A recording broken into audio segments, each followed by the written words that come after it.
Welcome to part two of my conversation with Fannie Couture, assistant professor at the Department of Management at Montréal. My name is Sadi, PhD candidate at WHU Otto Beisheim School of Management in Germany. If you haven't watched part one of this video yet, I encourage you definitely to do so. In this episode, we dive deeper into what strategy as practice research can contribute to understanding grand challenges. Welcome, Fannie. Thanks for having me again. Well, we talked about your 2023 AMJ article, Triggers, Traps, and Disconnect, that you co-authored together with Paula, Jarzabkowski, and Jane Lee. And in this paper, collaboration really is the bridge between grand challenges and strategy as practice. It's about how, these actors collaborate. What are the practices of collaboration? And you describe actors simultaneously broadening and containing, in their way of collaborating to make collective action possible. Now, when did you realize that there is this tension and that it is central to how they actually collaborate? That's a great question, Sadie. So the issue and my answer is, like, I wrote down the answer to that question saying a very, very, very long process.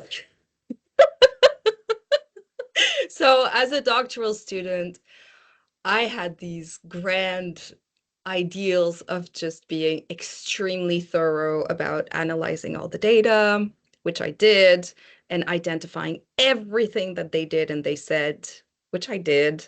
And it became this massive mosaic of practices that I tried somehow to cluster in different ways, and many, many iteration of that paper involved at least 4 or 5 cluster of practices, targeting, disempowering, blah, blah, blah. And I had like all of these. And Jane, who is amazing, just kept pulling me back, saying like, no, but what's the core movement here? What is happening to, the scope of that partnership and what they're doing? And eventually she I don't know. I think it was just through a conversation. We're like, it's actually just that. It's broadening and containing and broadening and containing, and everything could fit into those two things. And we felt that it was powerful enough, because the problem with having a gazillion cluster of practices is that we had to operationalize them, we had to explain them. In the findings, we had to evidence each and every one of them. And that all ultimately became quite noisy, and it was really hard to see what's the insight here. And it was really doing us a disservice by moving to broadening and containing, which is kind of the broader cluster of practices, if you will. We could very solidly evidence that, but we could delve a bit deeper into the governance obstacles, and we could delve a bit deeper in the triggering events and the traps and the disconnect, because we had more space. So but that took, I could share a screenshot of all the different iterations of our paper. It's insane how many times, until eventually we were like, okay, we're not helping ourselves here, so we need to have those big cluster of practices, and that's good. Like it's good, it works. It's like, I would say it's robust in terms of what is going on in the partnership. We're being quite this kind of fidelity between what the data is saying and how you theorize about it. Broadening and containing was quite sharp. Like it worked really well in the end. So yeah, that was a process of how we came there. And Yeah. I think you can absolutely beautifully show how the partnership really managed to be really stable and reliable around existing actions, producing this report card over and over each and every year. But they really struggled with developing or coming up with new actions that would go beyond this card. And I was wondering whether you were thinking that something was missing in the way, their governance was set up, like there was some kind of mechanism that they could have implemented that could have helped, or was there any misalignment in any way? What hindered them from actually accomplishing substantive change? And that's also a hard question to answer because one of our reviewers I think it was in the second round was asking exactly that question, saying like we finished reading this paper. It's really well written and everything, but at the end of the day, so what? What can new partnerships do with this information, and how can they overcome those traps? And I'm always a bit reluctant with evangelical theorizing and saying like this is how you should do it, and being very prescriptive. Um, but yeah, so it was a bit tricky for me to answer that. And some of the first iteration of the paper, I did flesh out a bit more the strategic foci of the partnership. So one was to generate impact, to improve water health. One was to enhance the legitimacy of the report card, and the other one was to foster engagement of the partners so they can remain financially viable. And obviously, all those strategic foci interact with one another. So you can't have the engagement of the partnership if the report card doesn't look legitimate, and so on. My hunch is that what happened eventually is that there were two strategic foci that became more important than the generating impact, so legitimacy and engagement. And so having more of that governance reflexivity around, are we still on track? Are we still, is our technological frame helping us, or is it doing what we are aiming it to do? Or so a bit more reflexivity, and also, citing David Seidel's piece on cross-sector partnerships and the idea of requisite variety. Do we have the right people around the table? Do we need more voices that can challenge us? So those would be my hunches. But again, I don't have the data to substantiate whether this is the way to go or not. I think it really depends on the partnership, on the nature of the beast, and what they're trying to accomplish. But generally, I think just questioning those technological frames and seeing whether they do what they're supposed to do, especially in an age of AI where it can just take crazy proportions and you're not really understanding what you're doing anymore, and why you're doing it, and is it really doing what it's supposed to be doing? I think it's those kinds of questions can be really helpful for partnerships. Yeah. I mean, specifically when you do research on grand challenges, I mean, the question of like, how should it actually be done Yeah. probably is a quite fair one. And I assume that you've been talking to people within the partnership, but also maybe beyond, to practitioners who Yep. are working on grand challenges. And they usually have a different way of looking, at what's happening. But what have you found resonates with these practitioners when you talk about this paper in particular?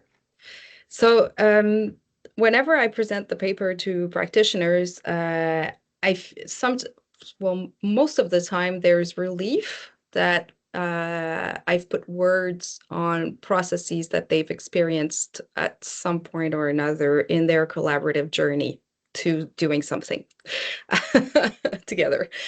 So that's, I think, just the governance trap, the governance obstacles, those words really stuck with them. And they're like, oh, finally, we have something to talk about, that uneasiness, that feeling of not doing exactly what we're meant to do, or feeling stuck. So those are the words that I've heard in the field, and that the practitioners are also telling me, like, we feel like we're not moving fast enough, or we're not doing what we're supposed to do. I don't even know what we're doing anymore. I feel stuck. My motivation's going down. I don't think we're accomplishing anything. So by putting those words, it helps them to have a vocabulary to work their way out of the traps, really.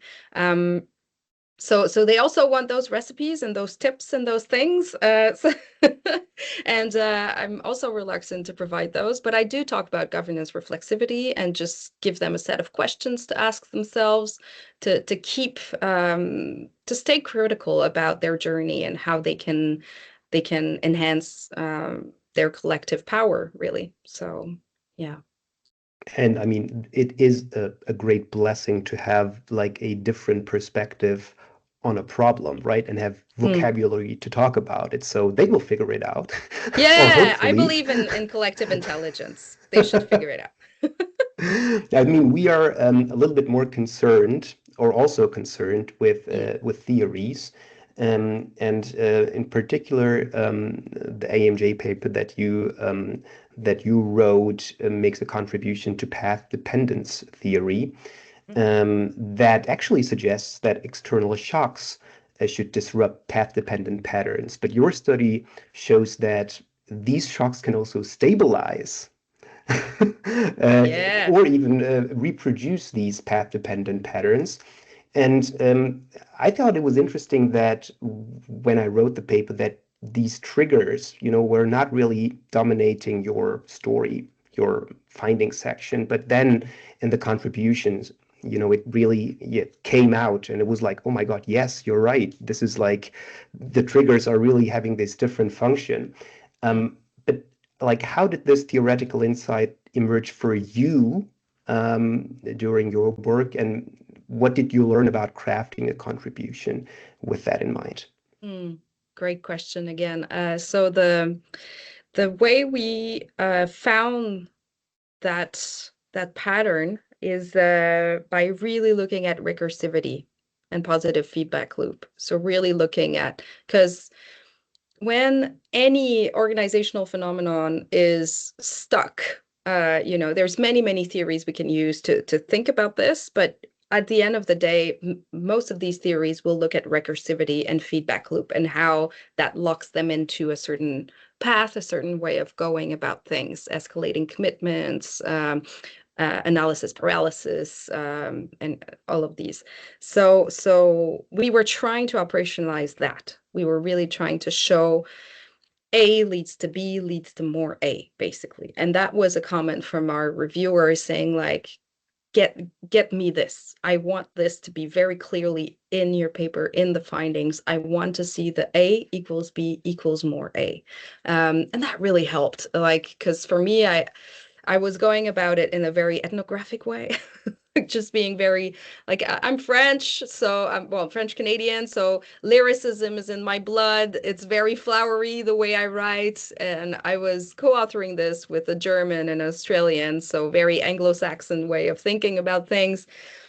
So we had to cut all that garbage and really get to the point, of A equals B equals more A. So that really helped me to look at that recursivity. And eventually we saw that the triggering event were playing a very key role. And you can see it in the model. It's the arrow that creates the trigger of the governance obstacle and then eventually the trap. So that was really how we came to see that important role. And the notion of putting that in the contribution, um, I mean, even though there's sections in a paper, I find that there's also some leeway in where you put your little bombs, your little aha moments in the paper. And I thought that it was cool well, it took a while. It took ages. At first, it was at the front end, then it was deep in the findings.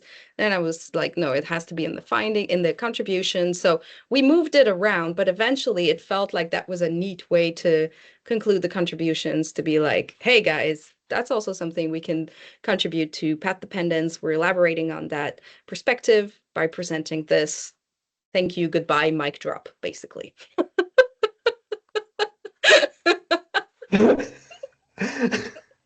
Well, I mean, this is the perfect ending also for our Yeah. conversation. Mic drop, really. I mean, you really showed the entire messiness, the complexity Mm. of doing a strategy as practice research on grand challenges, and how you beautifully mastered it in this paper. So congratulations again Thank you so much. on Thank this you. work, Fanny. And for everyone else, if you haven't watched part one of this conversation yet, I recommend you do it, especially if you're interested in crafting SAP contributions. Fanny, thank you for your time. Have a great Thanks so day. much, Sadi.